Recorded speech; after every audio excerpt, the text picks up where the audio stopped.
എല്ലാവർക്കും സ്വാഗതം. യൂറോപ്യന്മാരുടെ ആഗമനം എന്ന ഭാഗത്തിൽ ഡച്ചുകാരെ പറ്റിയാണ് ഇന്നത്തെ വീഡിയോയിൽ. വളരെ പ്രധാനപ്പെട്ട ഒരു ഭാഗമാണ്. ആദ്യം ആരാണ് ഡച്ചുകാർ?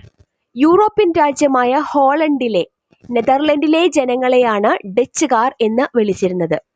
സമുദ്രമാർഗം ഇന്ത്യയിൽ രണ്ടാമതായി എത്തിയ യൂറോപ്യന്മാരാണ് ഡച്ചുകാർ. അതുപോലെ ഇന്ത്യയിൽ നിന്നും ആദ്യം തിരിച്ചുപോയ യൂറോപ്യന്മാരും ഡച്ചുകാരാണ്. പ്രാദേശികമായി ലെന്തക്കാർ എന്ന് വിളിച്ചിരുന്നതും ഡച്ചുകാരെയാണ്. പറങ്കികൾ എന്ന് വിളിച്ചത് പോർച്ചുഗീസുകാരെയാണ്.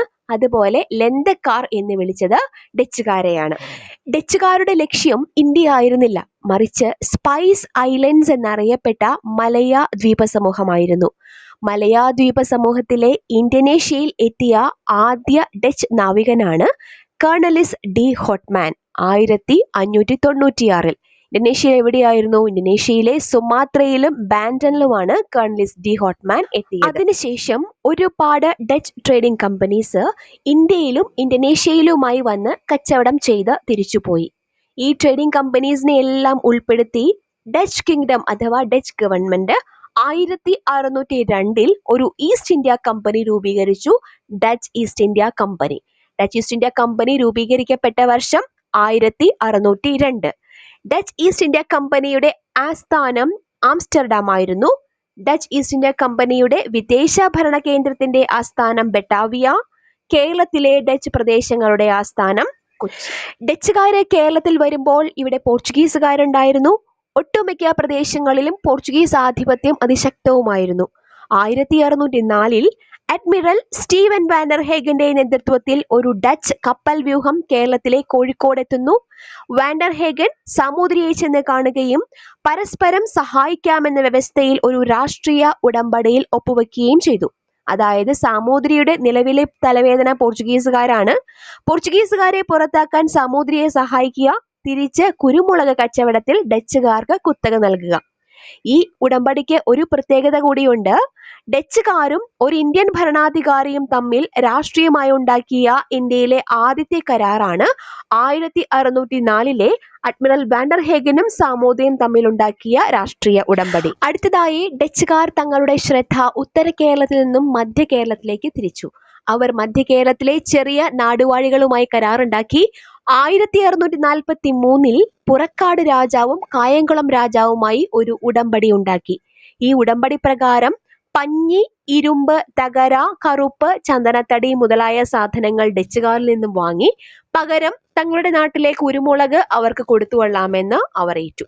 അതുകൂടാതെ യൂറോപ്പിലെ ഇതര ശക്തികളുമായി യാതൊരു ബന്ധവും ഉണ്ടാക്കില്ലെന്ന് അവർ സമ്മതിച്ചു. അടുത്ത പ്രധാനപ്പെട്ട സംഭവം ഡച്ചുകാര് കൊല്ലം പിടിച്ചെടുത്തതാണ്. 1658 ഡിസംബറിൽ അഡ്മിറൽ വാൻ ഗൂൺസ് പോർച്ചുഗീസുകാരുടെ കൊല്ലം കോട്ട പിടിച്ചെടുത്തു. തൊട്ടടുത്ത മാസം തന്നെ, അതായത് 1659 ജനുവരിയിൽ വാൻ ഗൂൺസ് കൊല്ലം റാണിയുമായി ഒരു ഉടമ്പടി ഉണ്ടാക്കി. ഈ ഉടമ്പടി പ്രകാരം കൊല്ലം നഗരവും പോർച്ചുഗീസുകാരുടെ തോട്ടങ്ങളും വസ്തുവകകളും റാണി ഡച്ചുകാർക്ക് വിട്ടുകൊടുത്തു. രണ്ട് ശക്തികളും തമ്മിൽ ഒരു പ്രതിരോധ സഖ്യത്തിൽ ഏർപ്പെടുകയും ചെയ്തു.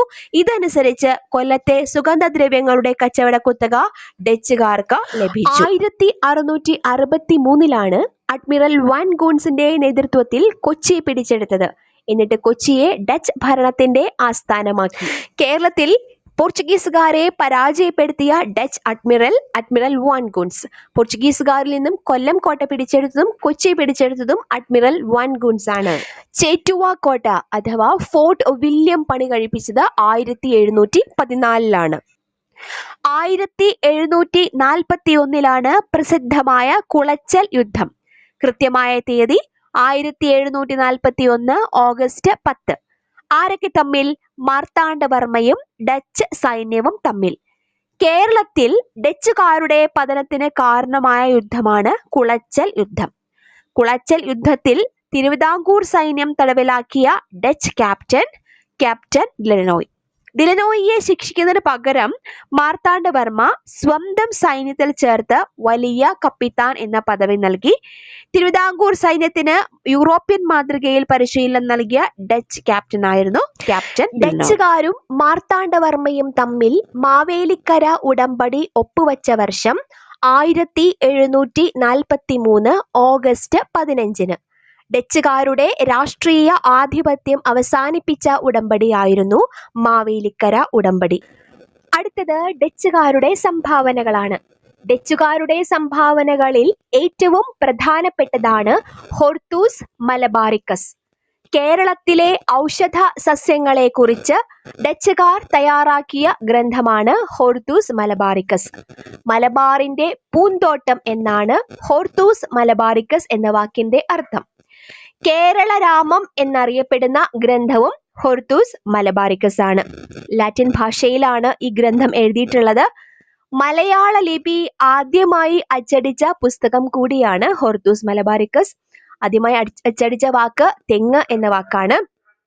ഈ ഗ്രന്ഥം പ്രസിദ്ധീകരിച്ചത് നെതർലൻഡിലെ ആംസ്റ്റർഡാമിൽ നിന്ന് 1678 1703 ഇടയിൽ 12 വോള്യങ്ങളായി.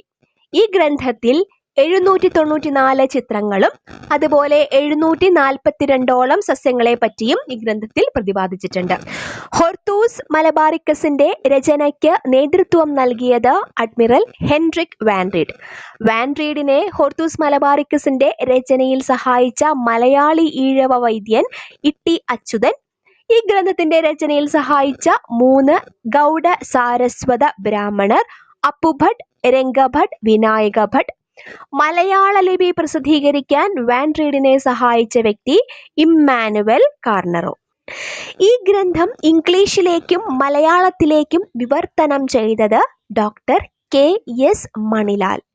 മലയാള പരിഭാഷയ്ക്ക് നേതൃത്വം നൽകിയത് കേരള സർവകലാശാല. ബോൾഗട്ടി കൊട്ടാരം 1744 പണി കഴിപ്പിച്ചത് ഡച്ചുകാരാണ്. കേരളത്തിലെ ഡച്ച് ഗവർണറുടെ ഔദ്യോഗിക വസതിയായിരുന്നു ബോൾഗട്ടി കൊട്ടാരം. ഡച്ചുകാരുടെ മറ്റുള്ള സംഭാവനകളാണ് തുണിയിൽ ചായം പൂശൽ, ഉപ്പ് നിർമ്മാണം, തെങ്ങ് കൃഷിയുടെ ശാസ്ത്രീയ രീതി. ഇന്ത്യയിൽ പാശ്ചാത്യ ശാസ്ത്രത്തിന്റെ വ്യാപനം ഡച്ചുകാരുടെ വരവോട് കൂടിയാണ്. അതുപോലെ പള്ളിപ്പുറത്തും വൈപ്പിനിലും കുഷ്ഠരോഗാശുപത്രികൾ സ്ഥാപിച്ചത് ഡച്ചുകാരാണ്. ഡച്ചുകാരെ പറ്റി അത്യാവശ്യം കാര്യങ്ങൾ പറഞ്ഞു പോയിട്ടുണ്ട്. വീഡിയോ ഇഷ്ടപ്പെട്ടു എങ്കിൽ ചാനൽ ഒന്ന് സബ്സ്ക്രൈബ് ചെയ്യണം. അതുപോലെ വീഡിയോയ്ക്ക് ലൈക്കും തരണം. നിങ്ങളുടെ നിർദ്ദേശങ്ങൾ കമൻ്റായി അറിയിക്കണം. അടുത്ത വീഡിയോയിൽ കാണും വരെ താങ്ക്